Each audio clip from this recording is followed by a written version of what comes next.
and welcome to everybody who is here.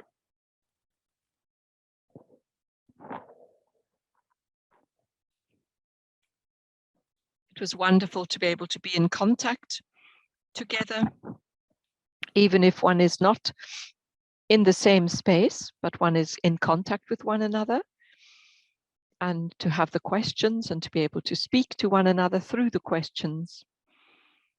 So today we'll be going on with what helps. What helps? What makes a therapy effective? And perhaps we can have the first slide so that we have an overview.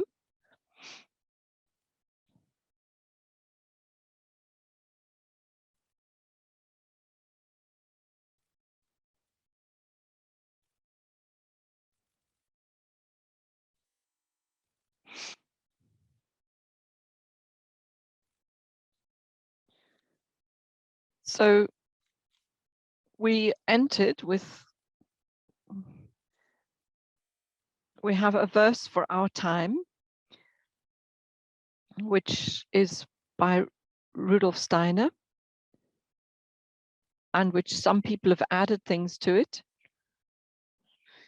And you will get a link where you can find this. And this English version is not one that I know. I know a slightly different one. Whatever comes, whatever the next hour, the next day may bring, I cannot change it at this moment, as it is completely unknown to me.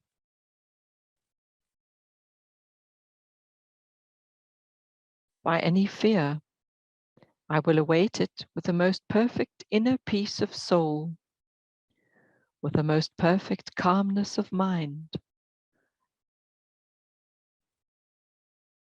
Our development will be inhibited by fear and anxiety. Through the waves of fear and anxiety, we reject what wants to enter our soul from the future.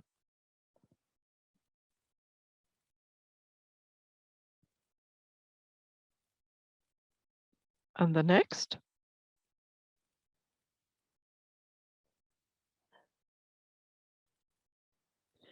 Surrender to what is called divine wisdom in events. The certainty that what is to come must be, and that it must also have its good effects in some direction. The evocation of this mood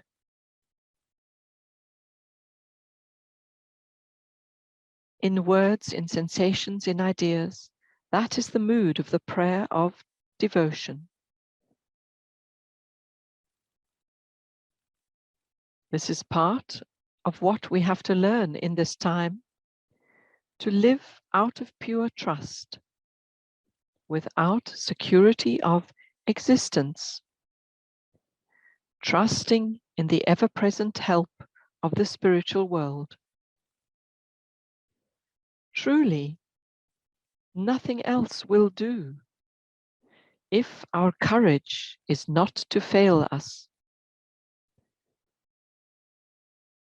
Let us discipline our will and seek awakening from within ourselves every morning and every evening. Rudolf Steiner.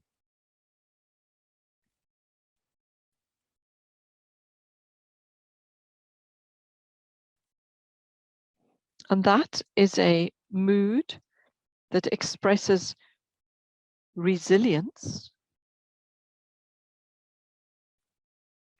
something that you cannot take for granted,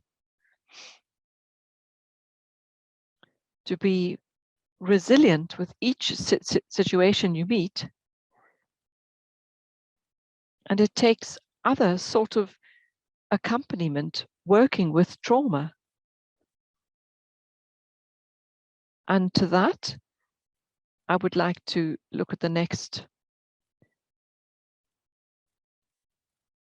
See the next slide, please.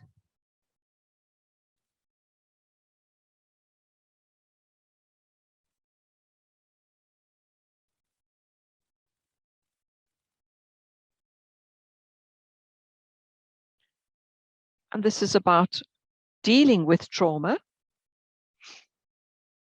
And the experience is that the most important thing is that we first have to stabilize. And there was Janet, a psychiatrist who was working before Freud in Paris, spoke about this, had 3 phases of trauma treatment. And this was forgotten about for many years. And then at the end of the 80s, it was brought back and became well known in a book by Judith Ferman, Trauma and Recovery.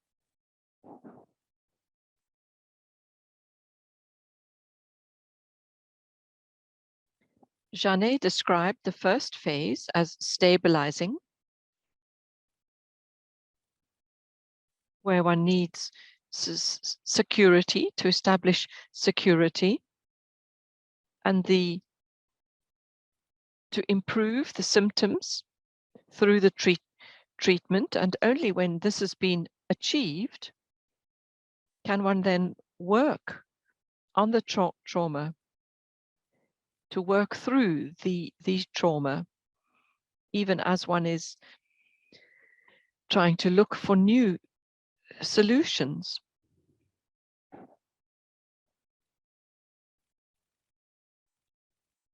And in the third phase, which is integration, where the possibilities of the first 2 phases can be developed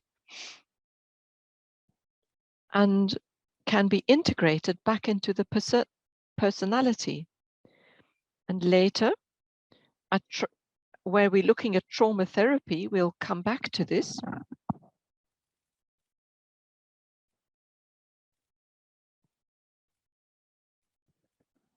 And if you look at the individual factors, please go back to that. Thank you.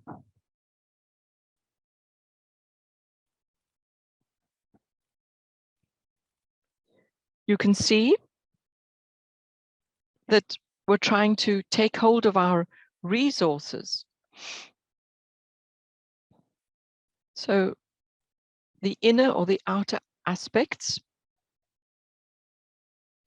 So it's not that you're avoiding something, but that which you already have, what each person already has, the inner resources to develop these further.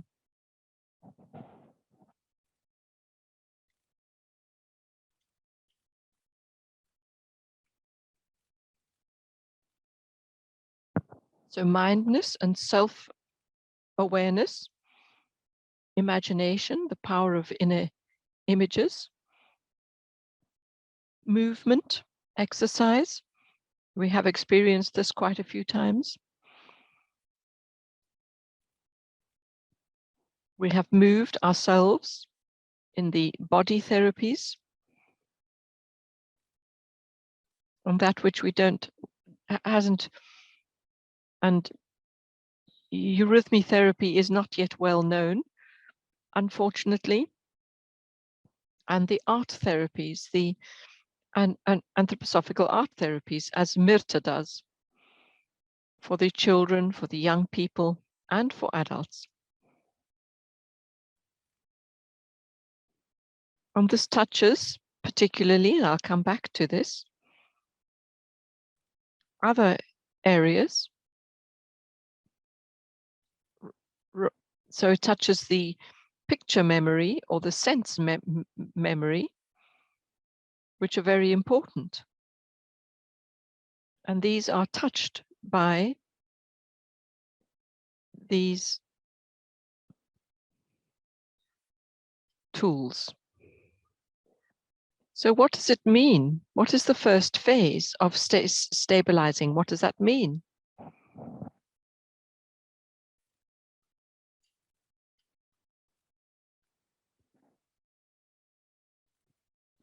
So we are trying to reduce suffering and to increase our safety and security, feeling of being held. And it's not about outer safety, but it's the experience of inner safety. And it's important. Of course, there should be a certain amount of outer safety. And this situation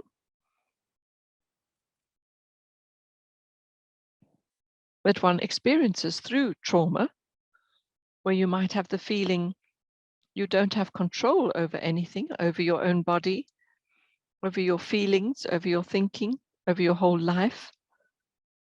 And when you try and get this back, the feeling of being in control, and out of this, you then have the forces and vitality, and to also be able to relate to your body once again, and to be able to have security for the future, and to be able to have to be self-motivated, to have autonomy.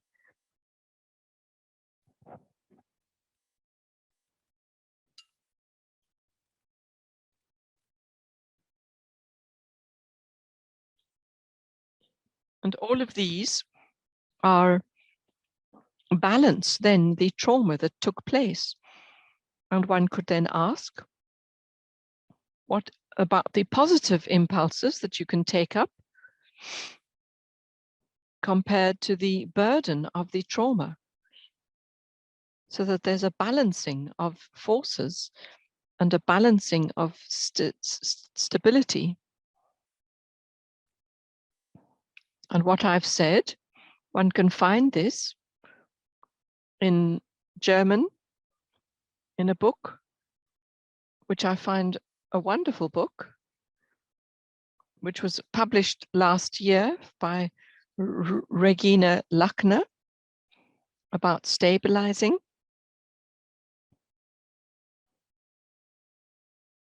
And she wrote about many different aspects of trauma and developed principles, resources that you can take up in trauma therapy. And there is a lot of literature that she's drawn together for a lot of different therapeutic directions: behavioral therapy, and analytical therapy, humanist therapy, systemic therapy. All these different types work with trauma. She drew them all together, and I will create a literature list out of her book and from other books, so that we will have a literature list, not just in German, but also in English. And maybe would be lovely if it could be added to in Russian and Ukraine, that we can really draw something together of all the different literature that is available and that is helpful.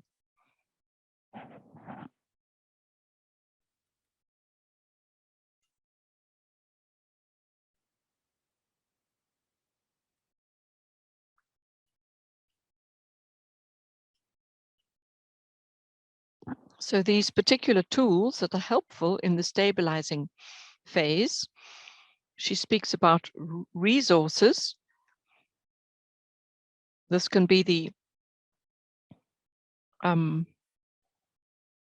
life situation. It could be your activity. It could be your hobbies.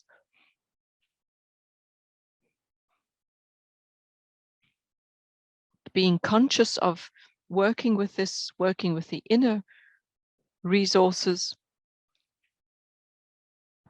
things that were blocked by the trauma.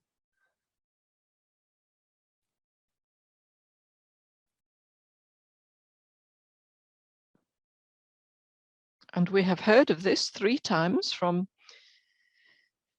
Theodore and also by Valentine, how we can build a relationship to the body. This is a resource.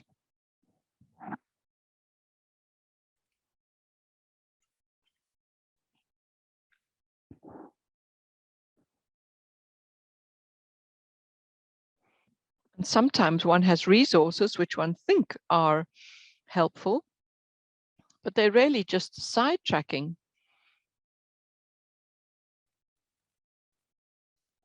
Using the media, for instance, or taking drugs or alcohol to reduce one's conscious life or to reduce one's memories. But these are not really truly helpful resources. If one is used to them, of course, one is perhaps using them out of helplessness. And addictions are often a sort of a self-therapy, because you might not have access to good therapy, but that one would know how to use this, and that you would try and that you would decide yourself how much to use your drug or alcohol. And when you come to body consciousness, that mindfulness is very important. And this concept comes from Buddhism.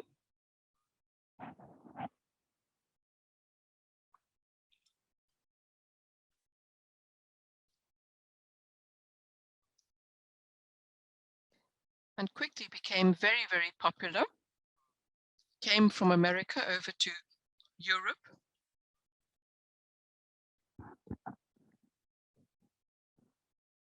And mindfulness is about being aware of your body, being aware of the outer world without valuing, without making a value judgment. And we have already had this experience of touching a part of our body. It can be very difficult to touch a particular part of body or to speak to a part of body, to bring it to consciousness. Because at first this could be a reactivation of trauma. And therefore the individual accompaniment is so important. And group situations just sometimes are not enough, as it is sometimes done today. And going out, trying something out, researching, having interest in the world once again, and all trying to build up the stability of the consciousness of the body, being grounded in one's body.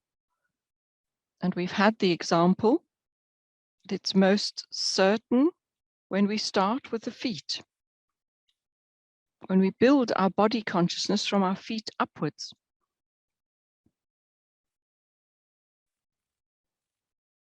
And this anti-stress program, if you know the anti-stress program with the body scan, that you become conscious of your whole body.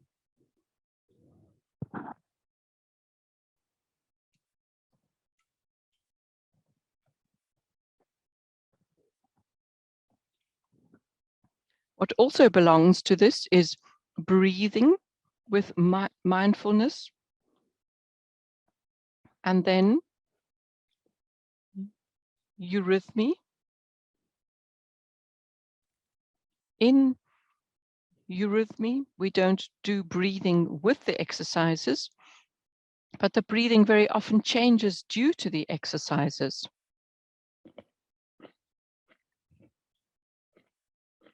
And we often find that the breathing becomes more flowing, more free.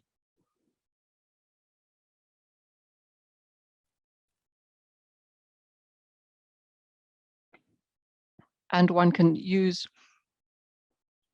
breathing in yoga, breathing in Feldenkrais. And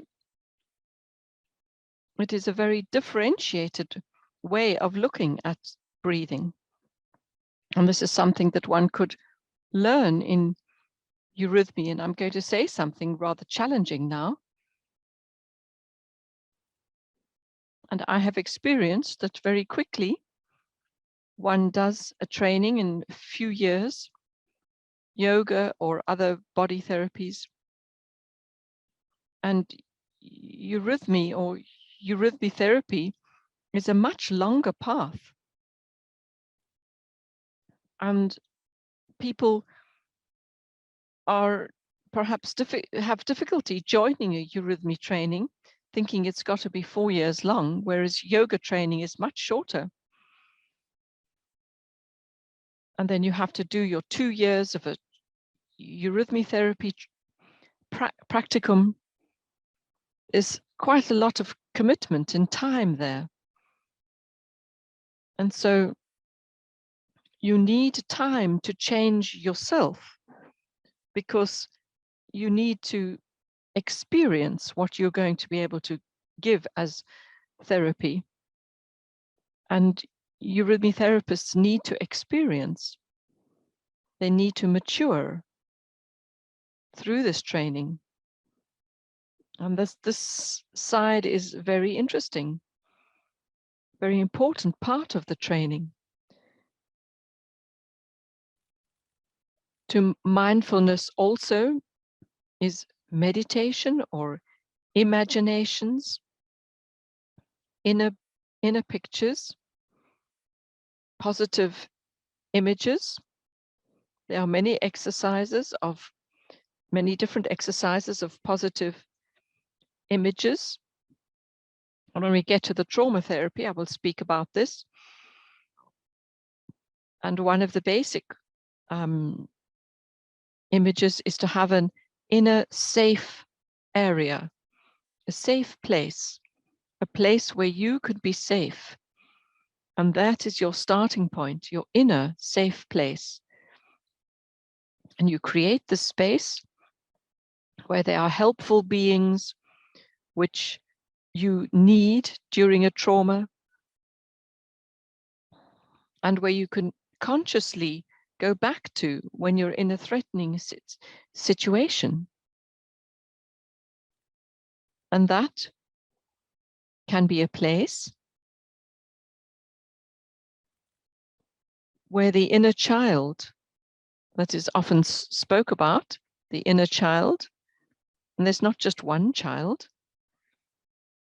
many different ages, the child, many different ego states that we go through. And we have many different ages within us that have been hurt, of a hurt that took place during adulthood. But out of this childlike helplessness and these childlike parts of us need this safe place.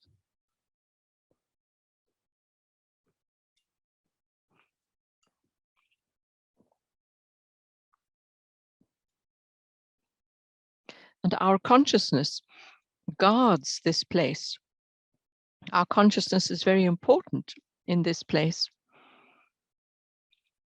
So wounded young aspects of ourselves. And if we have older parts that have more resources, and they also can enter into the safe place, that the older parts can work in a healing way into the young, hurt aspects of ourselves.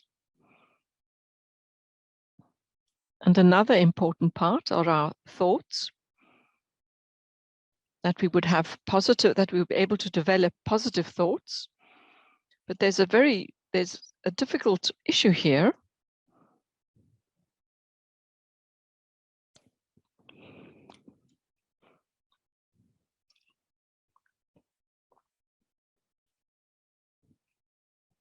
The difficult issue is that if you try and attain something which is not possible, you've given yourself an impossible task. And then you'll be disappointed. But positive thoughts, you can relate them to what is positive. And there's a rule, you could say, when each day find 3 positive situations and write them down, especially if they're joyful.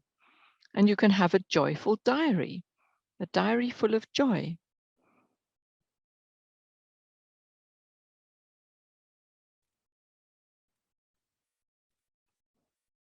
So then we have the possibility of mindfulness in the body and of training oneself.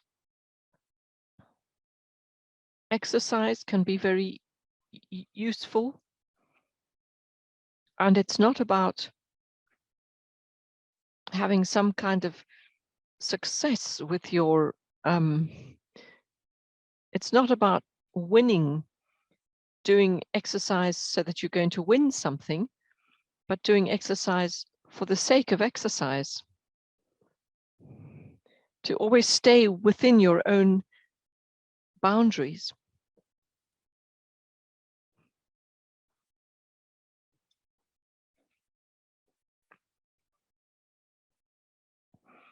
And further, the imagination, finding your way to the spiritual world, can be very helpful.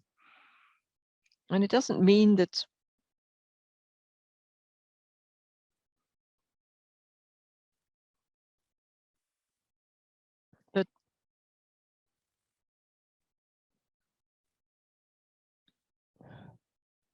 they are spiritual beings working into our everyday life, and that we are always conscious of the fact that everything that takes place within our body is overseen by spiritual beings. And this is our unconscious aspect of ourselves, where other forces work within us.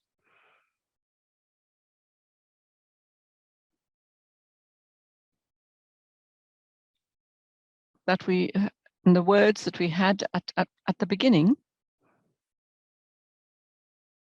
in the outer world,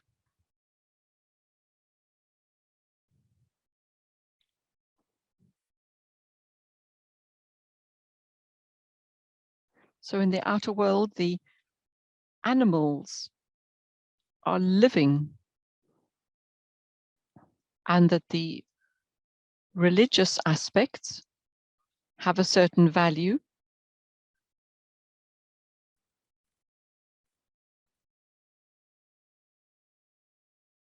And how do you work with losing something?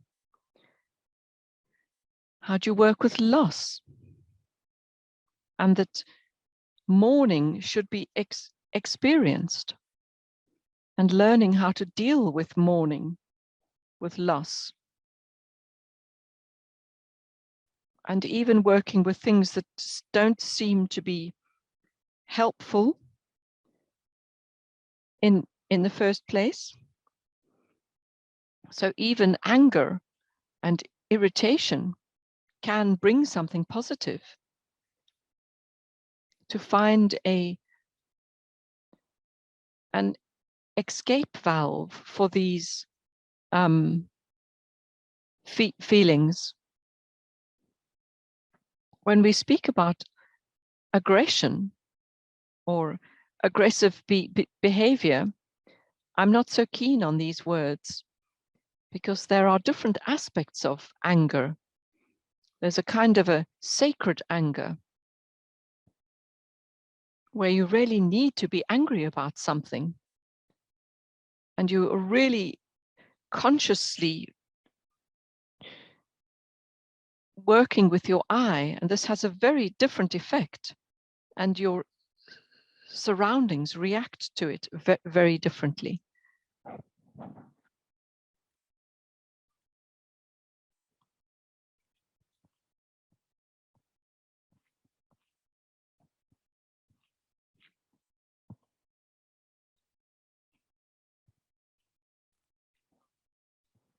So dealing with trauma and the spiritual body exercises, we talked about this last time, that spiritual body exercises are especially for chronically dissociated trauma patients very helpful. They have great difficulty contacting their own body, coming into contact with their own body, and that negative feelings could be increased.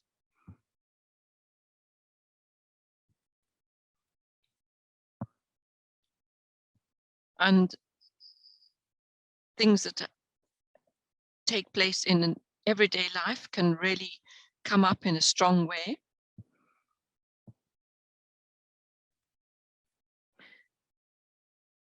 And we need to work with these very importantly.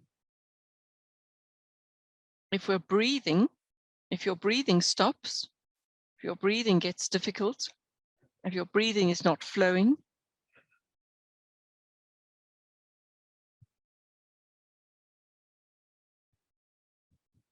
then this is a very clear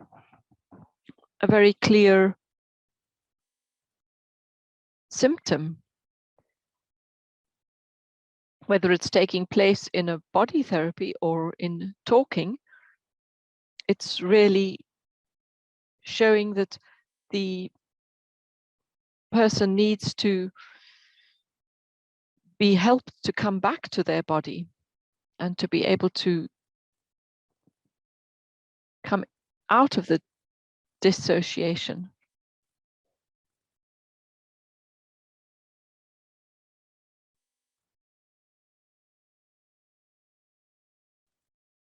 So these are always about past events.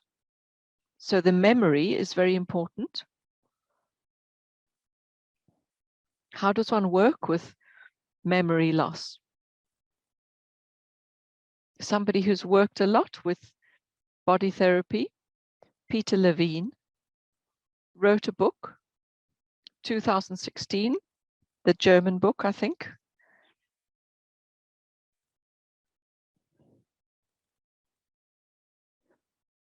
So trauma and memory, brain and body in a search for the living past, a practical guide for understanding and working with traumatic memory. And there are different aspects of memory, the implicit memory or the explicit memory.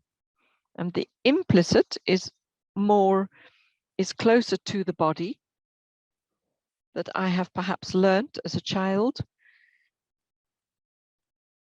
How do I lift my arm? How do I walk? That is implicit memory. But it can be even more differentiated. How does one react to a situation? Which movements do I need to protect myself or to run, to fly from a particular situation? And there's a particular mood, there could be a mood that affects you. That single events that create, a single event can create sequences with this mood. And this can be very unpleasant. when you have memories of the trauma or different things that have come together later that makes it very unpleasant,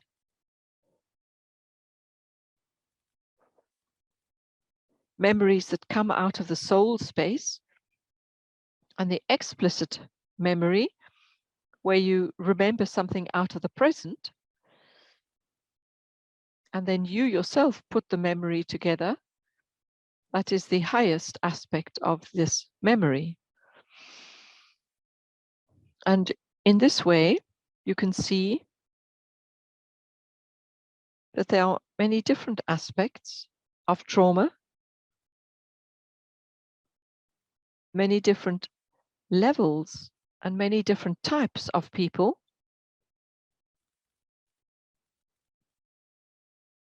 And there's a Basque system where you use the first letters, behavior, affect, sensation, and knowledge, Basque, B-A-S-K, or cognition, B-A-S-C.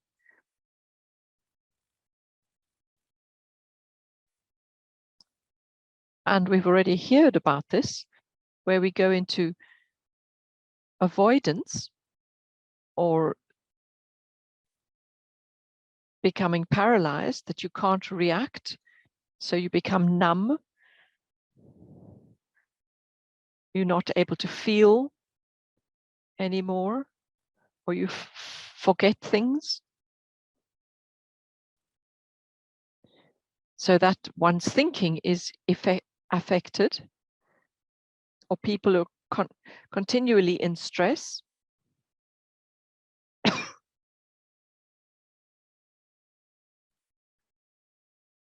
So behavior can be affected by this, or the negative body memories or flashbacks.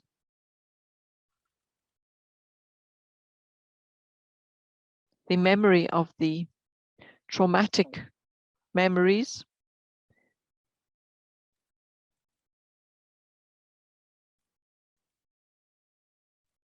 So one has to work on the body aspect, and then on affect with the soul, and then the sensation, the perception of this, and then of the thinking aspect, the cognition. So thinking facilitates between perceiving the sensation and the actual understanding what is going on through the knowledge.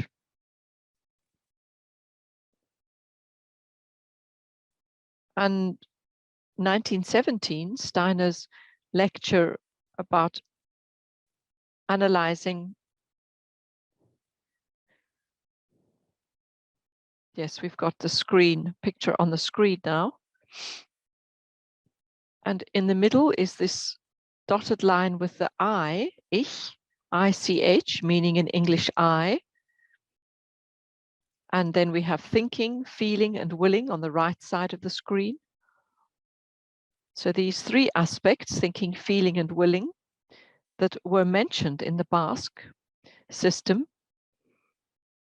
And then there are two ways of reacting. On the right-hand side, this typical dissociation, losing oneself, breaking apart, losing oneself. Thinking and feeling can't be connected anymore. The will is not connected. Thinking can't be connected to feeling and will, etc. And that means you become very one-sided. You either become very rational, or you're just lost in your feelings, or just lost in your will, and you might become dependent on other people or one-sided.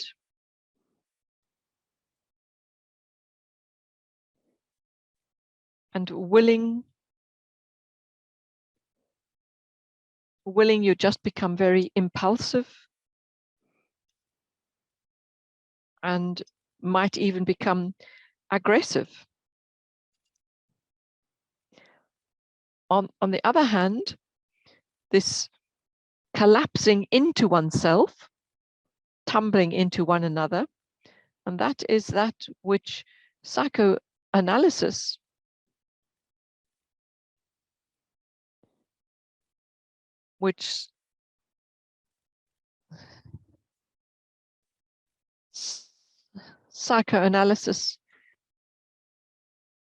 says one is blocked, one is no longer in flow, one is paralyzed.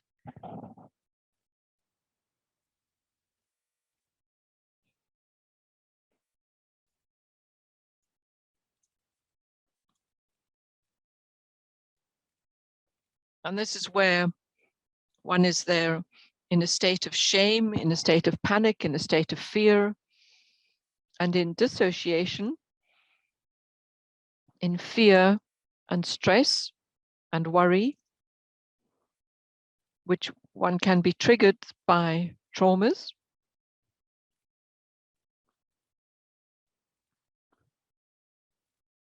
So now, just briefly, I'd like to mention therapies. There are so many trauma therapies. Years ago, there were more than 1,000. This is just a phenomena that therapists from all sorts of different psychotherapeutic perspectives have their own concept, and they represent this, and they feel it's the only way to do something. And in a way, it's not very unified.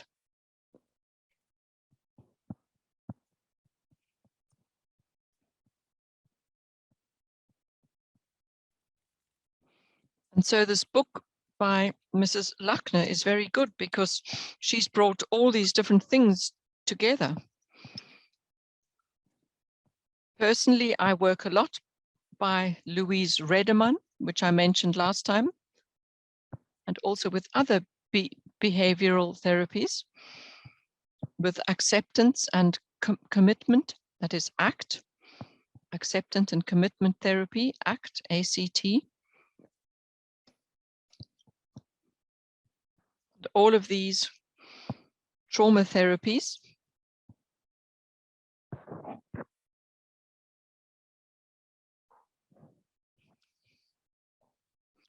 So if we look at all these different therapies, there is a particular system, a particular process. With Louise Redeman, it's a particular process of different phases. And at the first conversation, you speak about the trauma, but you don't work with it. That you only work with in the second phase, so that there's not too strong a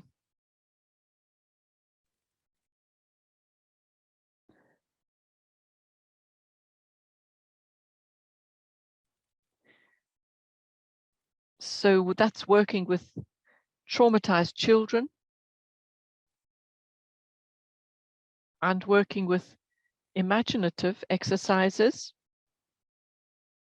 where you're actually working a lot with protection. And that which is most well known is EMDR, eye movement desensitization and reprocessing. And that is desensitization and reprocessing through eye movements, and works especially well for simple trauma. And it has been developed now for complex traumas.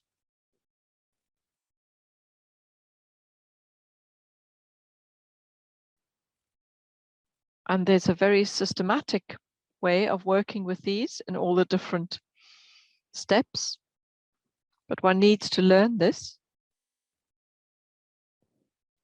And one element is very interesting, and we have spoken about this with the right-hand side of the body and the left-hand side of the body.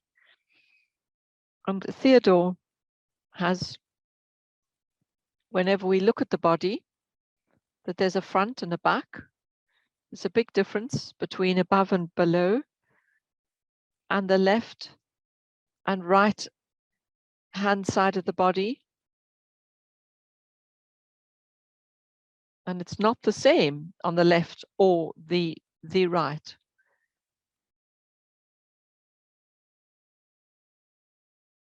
So the sensitizing and moving the eyes, moving the finger across the eyes, looking at the eye movements. There's this phenomena where you connect left and right. And we know that we can do something consciously on one side and consciously on the other side, that this works on the other side of the brain, and this creates the connection between the cognitive left hemisphere and the more feeling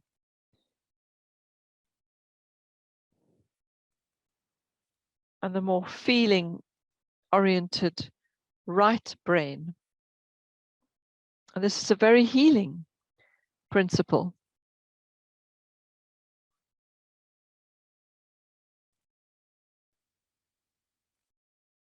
And this is about as much as I can share for today. And there are a lot of these different trauma therapies, and you can find them in internet and work with them. Thank you very much.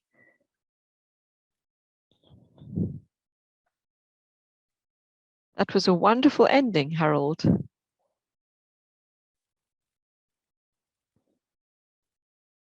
We're working with our heads, thinking rationally, creating content. But at the same time, we're really asking ourselves, how does this go on? And all these different therapies, which we are searching for in all different areas,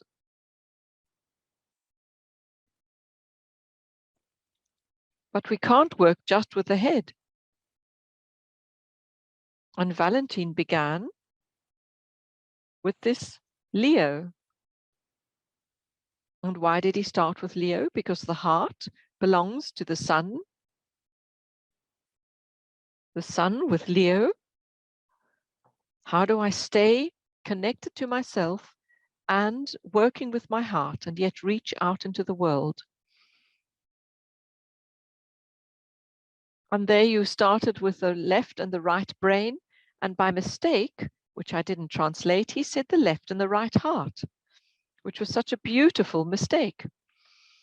So I found this a wonderful ending. So now there are so many wonderful questions.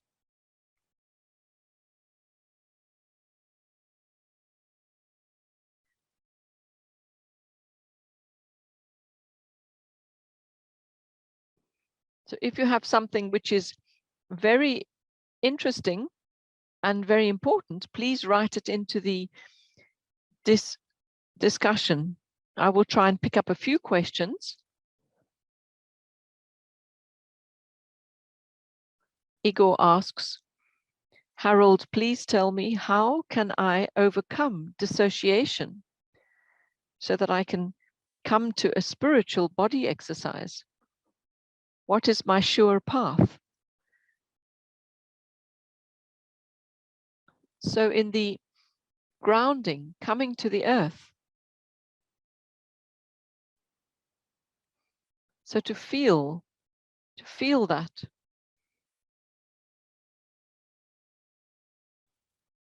To do this consciously and not just without one's head, not just to be running away from something.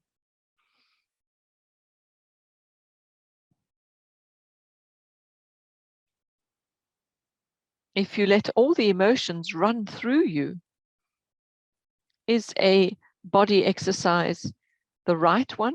Mustn't I first develop my soul first?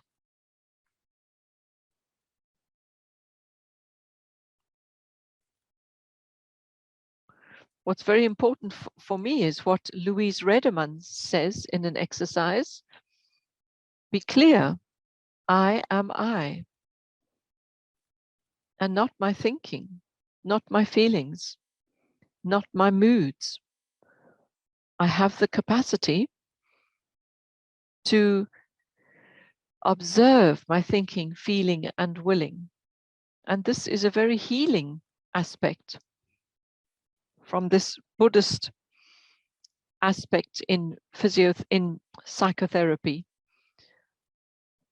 that one observe things, that one would put oneself in the observer position, which he mentions. I think he mentioned that being Buddhist. And he speaks about the inner witness, so that we are not pushing something away, but that we try to observe things.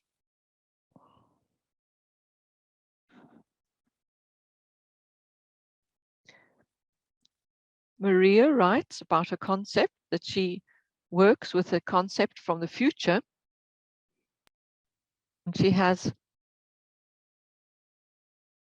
inner aspects of herself, and she comes to herself. And if she look at a karmic aspect of trauma, thinking, feeling, and willing all have different time aspects, time dimension. Thinking comes from the past, feeling is in the present, in the spiritual present, and the will comes from the future. And that's why it's very appropriate. What lies in sleep, what lies in the unconscious. And through this artistic possibility that the body can do this, what comes into the heart, what comes out of the future into the heart.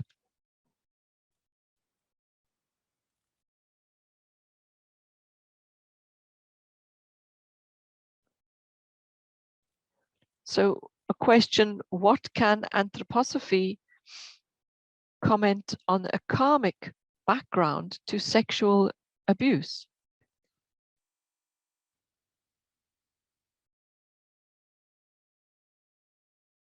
That's one of the most extreme situations that can come about in a meeting. But it's always about responsibility.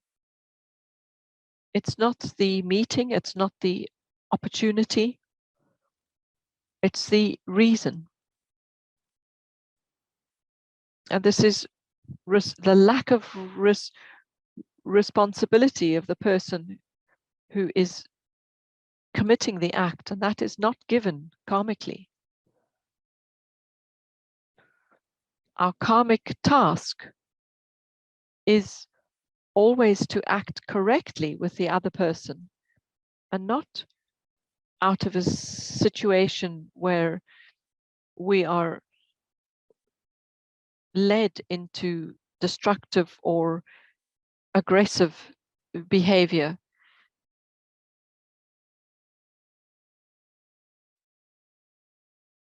So these are not karmically given. So you cannot seek for those within yourself. And when you can try and get out of this shock, that you physiologically need the forces that you have from shame. And the thing is with shame is that blame is very close. And you think that you are the one who is to blame, and that's the worst thing possible. And so it's often connected.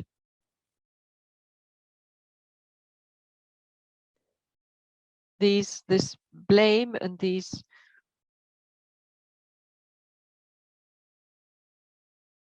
nasty happenings, and there the therapist, it's very important that the therapist states what is right and what is not right.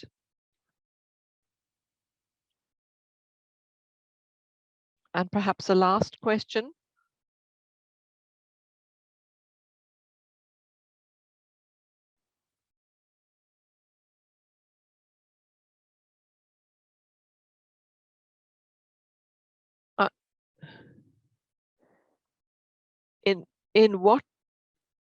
In what conditions?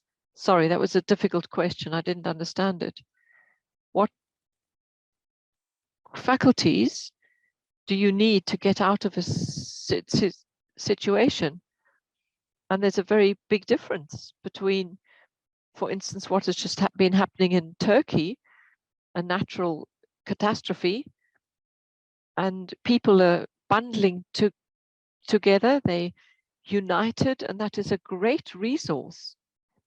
But when a single person suffers a trauma, it's much more difficult. And that one really needs the appropriate help. Thank you, Harald, for this amazing input